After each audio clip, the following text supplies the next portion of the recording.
नमस्कार दोस्तों, मैं संदीप आपका देवदी क्लास में स्वागत करता हूं। तो दोस्तों आज हम पढ़ने वाले हैं क्या?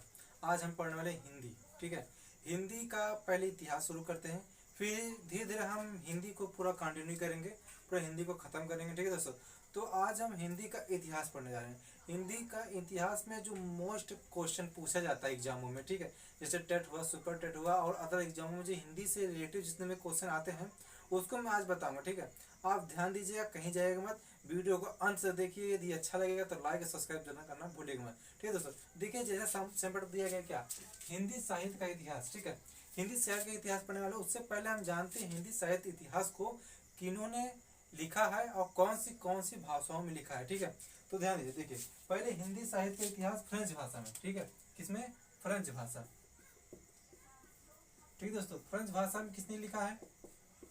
उसके बाद हमारी आई हिंदी भाषा। हिंदी भाषा में किसने लिखा है? समझ रहे हैं दोस्तों? और देखिए हिंदी भाषा के बाद हमारा इंग्लिश भाषा यानी अंग्रेजी भाषा में।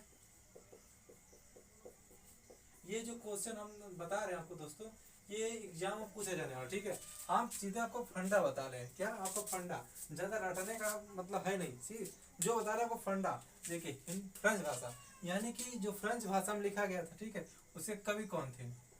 ध्यान दीजिए। ठीक है, देखिए फ्रेंच कवि जो हमारे थे, गार्सी द तासी। आपने नाम सुना होगा, गार्सी द तासी। किसका? गार्सी, गार्सी द तासी। ये हमारे कवि हुए हैं। ठीक है, ये जो फ्रेंच भाषा में हिंदी साहित्य का इतिहास जो इन्होंने फ्रेंच भाषा में लिखा, और कौन सी पुस्तक में लिखा ये भी देखिए। पुस्तक था दोस्तों उनकी। दोस्तों देखिए पुस्तक जो थी, उस पुस्तक का नाम था इस्तवार। क्या? हाँ, पुस्तक का नाम दोस्तों हमारा था, पुस्तक नाम दोस्तों देखिए इस्तवार। इस्तवार द ला। ठीक दोस्तों, इस्तवार द ला लित्युत्तर। लित्युत्तर इंदुई ए हिंदुस्तानी। इंदुई, इंदुई दिख रहा होगा, इंदुई ए हिंदुस्तानी। ए आप साथ साथ लिख सकते हैं,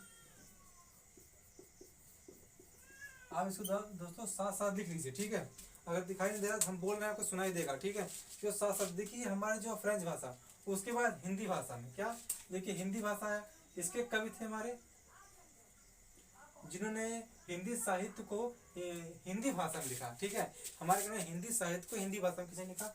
वो थे शिव सिंह सिंगर। ठीक है, कौन थे? शिव सिंह, शिव सिंह थे सिंगर। ठीक दोस्तों, और ये अपने कौन सी पुस्तक में लिखे? ठीक है, उनकी पुस्तक का नाम था दोस्तों, देखिए पुस्तक का नाम तो दोस्तों था शिव सिंह। पुस्तक का नाम देखिए, पुस्तक का नाम था दोस्तों शिव सिंह सरोज। क्या था? शिव सिंह सरोज। ठीक, ये हो गया। अब देखिए आते हैं अंग्रेजी भाषा में। ठीक है, अंग्रेजी भाषा में कौन सा?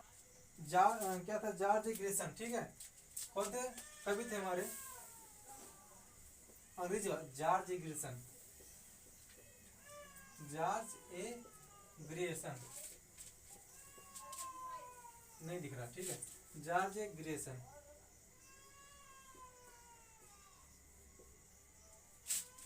जॉर्ज ए ग्रेसन, और कौन सी पुस्तक में लिखे दोस्तों? ठीक है, और कौन सी पुस्तक? पुस्तक का नाम था दोस्तों उनके था the modern vernacular.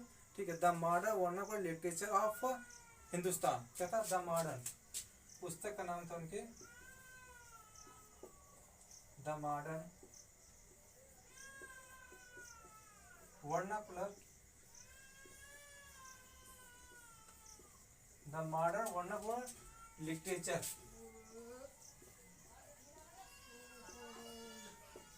Literature of Hindustan, of Hindustan पुस्तक का नाम है दोस्तों। ठीक है, यदि आप इसको लिख चुके हैं तो शॉर्ट में देखिए, बात समझाता हूँ। देखिए हिंदी साहित्य का इतिहास। ठीक दोस्तों, हिंदी साहित्य का हमारा जो इतिहास था, तो उसको कई कवियों ने आया, तो उन्होंने जैसे फ्रेंच भाषा। ठीक है, किसी ने फ्रेंच भाषा में साहित्य को बदला, किसी ने हिंदी भाषा में, किसी ने अंग्रेजी भाषा में। देखिए फ्रेंच भाषा, देखिए फ्रेंच भाषा में बदलने वाले कवि थे गार्सी द तासी। कौन थे? हमारे थे गार्सी द तासी। गार्सी द तासी थे जो उन्होंने फ्रेंच भाषा में लिखी, हिंदी साहित्य दिया। अपनी कौन सी पुस्तक में लिखी? इस्तवार द ला लिटरेचर हिंदू, ये हिंदुस्तानी। दोस्तों ये बहुत, ये जो है एक प्रकार का बहुत इंपॉर्टेंट क्वेश्चन है।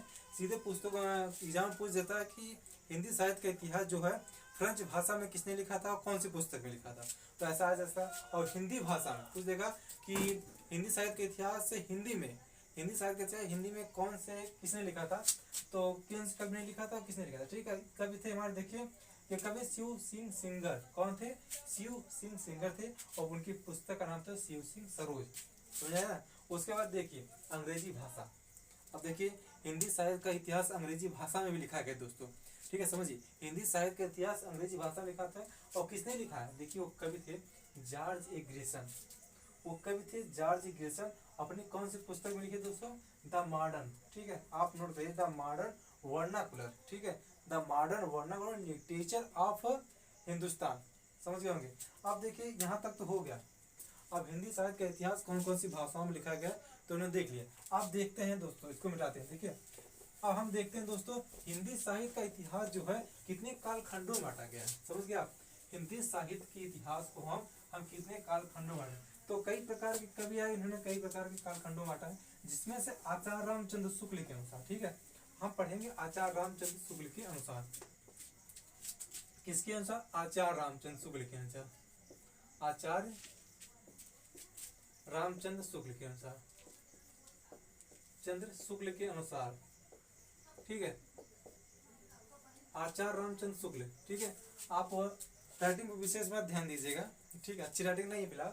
आप देखिए आचार्य रामचंद्र शुक्ल, इन्होंने जो है हिंदी साहित्य के इतिहास के कालखंडों को 4 भागों में बांटा था। किसमें? 4 भागों में। देख लीजिए ये जो मैं बता रहा हूँ, ये बस इसी तरह आप नोट करिएगा। इसी तरह पहले देखिए आदिकाल था हमारा। क्या दोस्तों था? आदिकाल। आदिकाल था। उसके बाद दोस्तों हमारा है भक्ति काल। क्या है? भक्ति काल। उसके बाद दोस्तों हमारा है रीति काल। रीति काल। उसके बाद दोस्तों लास्ट में आते हैं, दिख नहीं रहा होगा। ठीक है, इसको हम नीचे देखेंगे। ठीक है, चौथा हमारा दोस्तों था यहाँ पर आधुनिक काल। क्या था? आधुनिक काल। ये था हमारा दोस्तों ये आचार्य रामचंद्र शुक्ल के अनुसार। ठीक है, तो काल हो गया, लेकिन इसका सन क्या है? अब सन भी महत्वपूर्ण लगता है। ठीक है, देखिए आदिकाल हमारा आदिकाल है। इसका सन दिया गया था 993 से। ठीक है, 993 से लेके कितना था? 1600, हाँ 1618, सॉरी 1318। दोस्तों देखिए ये हमारे ईस्वी में है, ये ध्यान दीजिएगा, हमारे ईस्वी में है। जो हम बता रहे हैं 943 से लेकर 943 से 1318 ईस्वी था। यदि हमको विक्रम संबंध में ज्ञात करना हो, क्या दोस्तों कि हमको विक्रम संबंध में ज्ञात करना होगा इसी को, तो हम क्या करेंगे? इसमें जो है हम 57 जोड़ देंगे। ठीक है, 57 जोड़ के देखते हैं। देखिए 57 इसमें जोड़ देते हैं, 7 3 10। ठीक है, कैरी 1, 9 5 14 15 5, कैरी 1 9 1 10, यानी 1050 से लेकर इसको जोड़िए, जोड़ना है। ठीक दोस्तों, 14 15 5, कैरी 1। ठीक है, 5 1 6 7, 1375। ये हो गया दोस्तों विक्रम संबंध। क्या हो? विक्रम संबंध। समझ गए ना आप? यदि आपको विक्रम संबंध पूछेगा कभी भी, अगर ईस्वी में दिया गया है और अगर विक्रम संबंध पूछता है तो हम क्या करते हैं? तो 57 को ऐड कर देते हैं। इसी प्रकार देखिए अब हमारा आ गया भक्ति काल। तो भक्ति काल हमारा दोस्तों देखिए 1318 से लेकर, ठीक है, 1643 तक था। क्या? यह ईस्वी। ठीक है, आप विक्रम संबंध अगर पूछेगा तो 57 जोड़ेंगे। ठीक है, आप कमेंट करिएगा। ठीक है, आप भक्ति काल का विक्रम संबंध 57 जोड़ के कमेंट बॉक्स में लिखिएगा। ठीक दोस्तों, तो विक्रम संबंध। अब देखिए रीति काल। जो रीति काल था हमारा दोस्तों ये था, ये 1643 से लेकर ये 1843 तक था। समझ गए? ये भी था, ईस्वी था, ईस्वी लिख रहा हूँ सब। इसमें अगर विक्रम संबंध ज्ञात करना होगा 57 को ऐड कर देंगे, वो आप बताएंगे। क्या? आप ऐड करके कमेंट करके बताएंगे। ठीक है, जिसको हमको पता चलेगा कि वीडियो आप कहाँ तक देख चुके हैं। अगर आप ऐड करके कमेंट करते हैं तो अच्छी बात है, नहीं तो मैं कल बता दूंगा आपको। आधुनिक काल देखिए, आधुनिक काल जो 1843 से, क्या 1843 से अब तक चल रहा हमारा। ठीक है, ये हमारा था आधुनिक काल। ठीक दोस्तों, यहाँ तक तो हमने देख लिया आदिकाल, भक्तिकाल, रीतिकाल, ठीक है, ये सम देख लिया हमने, सब कुछ देख लिया। तो दोस्तों यदि आप आगे भी वीडियो को देखना चाहते हैं तो कमेंट करिए, ठीक दोस्तों। हम आपको आदिकाल और भक्तिकाल और रीतिकाल और जो आधुनिक काल है सबका गहन अध्ययन अच्छे से बताएंगे, जो एग्जाम में पूछे जाने वाला क्वेश्चन है, ठीक है। जैसे कि आदिकाल में कवियों के बारे में कौन कौन से कवि हैं, ठीक है, उनकी रचनाएं कौन कौन सी है। और ये हमारा हो गया, इधर देखिए भक्तिकाल, भक्तिकाल के कौन कौन से कवि, उनकी रचनाएं, ये एग्जाम में पूछता है, ठीक है। टेट हुआ, सुपर टेट हुआ, या कोई किसी भी एग्जाम में जो हिंदी से संबंधित क्वेश्चन आते हैं इसी प्रकार से आधुनिक इतिहास से आते हैं, ठीक है। उसके बाद रीतिकाल हुआ, रीतिकाल की जो कवि हैं उसकी रचनाएं जो हैं ये आधुनिक काल का कुछ जानते हैं, ठीक है। तो दोस्तों आज के लिए इतना ही बताएंगे, ठीक दोस्तों। अगर यदि वीडियो को आपको अच्छी लगी है तो लाइक कमेंट करना ना भूलिए दोस्तों। यदि आप चाहते हैं कि हम हिंदी का वीडियो और आगे लाएं तो कमेंट करिएगा दोस्तों, ठीक है दोस्तों, धन्यवाद।